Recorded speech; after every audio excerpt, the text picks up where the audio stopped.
While the approval of the reproductive health bill in both houses of Congress is a major political victory for President Benigno Aquino III, his leadership and influence has settled one of the longest debates on a key measure that was opposed by the Catholic Church. The bill's approval caps a year of trust and confidence in his leadership to do what's best for our people and the country.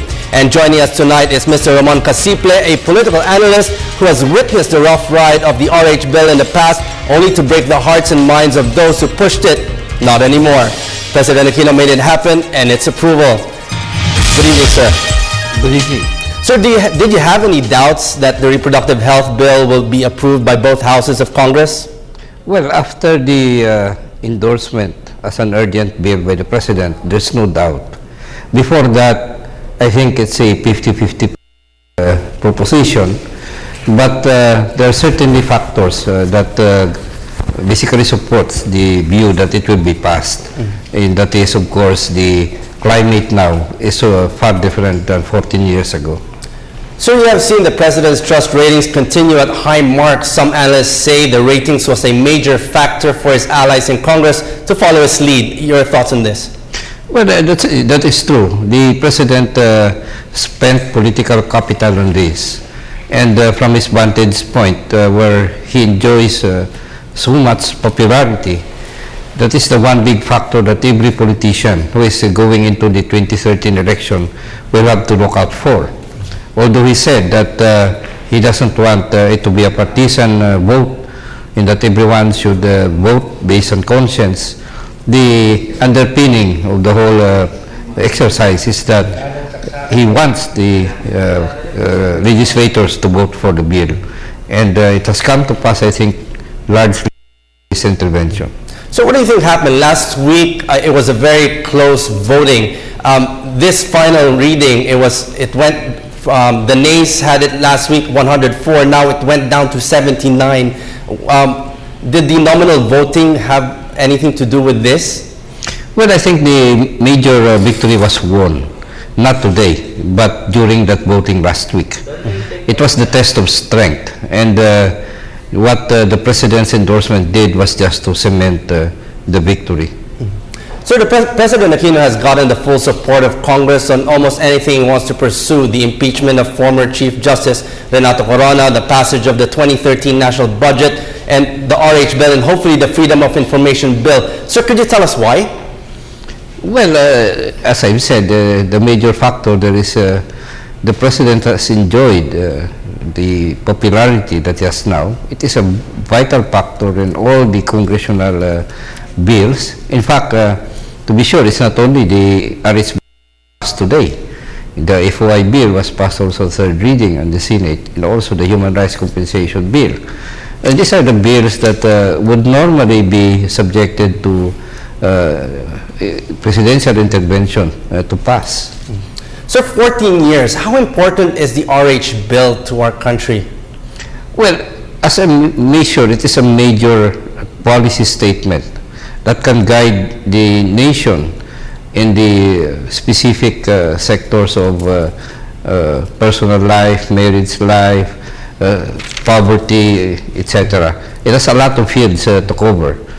But I think the most important one there is to make sure that proper information is available to all couples when they decide on whether or not to have a child, and that support in all stages of that decision is available to them.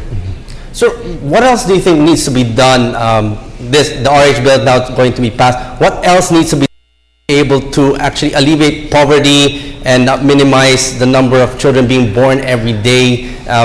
We've seen on the streets children selling sampaguitas and all that. How can we actually create this into a whole package? Well, as you've said, it's a whole package, and the RH bill is only part of it.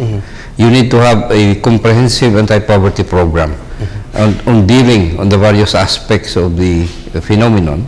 And definitely, you can start by limiting or making sure that decisions couples made with regards to the number of children that they had is based on factual and scientific information. On the other side, you also have to address the question of jobs, the question of development, the question of raising the level of income of all the families involved, particularly the poor. So, anything else that needs to be done? The close DSWD, with the CCT program, with all these things interconnected. How important is the RH bill's passing to actually get this going, this progress that we want to see in the future? Well, it is an attempt to make use efficiently all the resources that are available to families and to the state. And it's really a question of integrating the RH bill into all the anti-poverty programs now going on, like CCT. But I think the key here is to have all those who are arguing on both sides to work together. I think the issue has been over for some time already.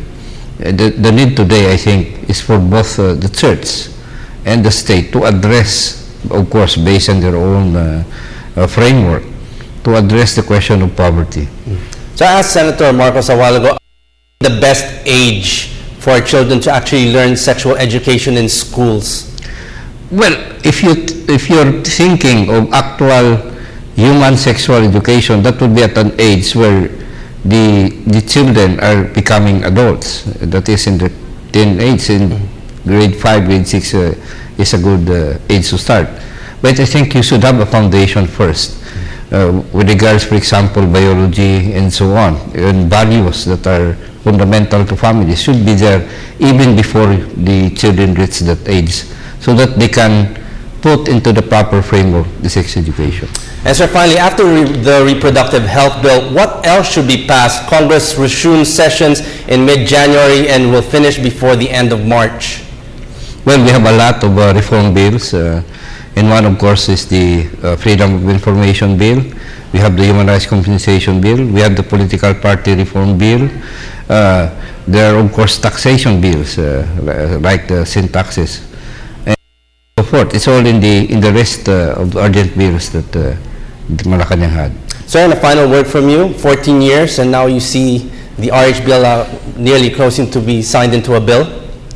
Well, of course, I'm glad because it's we're only the country now left without a bill like the RH bill, and I hope everybody gets the issue behind already. And as I've said, the church and the state should already be working together, because at this point in time, we should realize that at the end of the day, it's the couples who will decide, not the state, not the government. Of course, not the church. Okay, on that note, thank you very much for joining us tonight. That was Mr. Ramon Casiple, Executive Director of the Institute of Political and Electoral Reforms. Thank you, sir.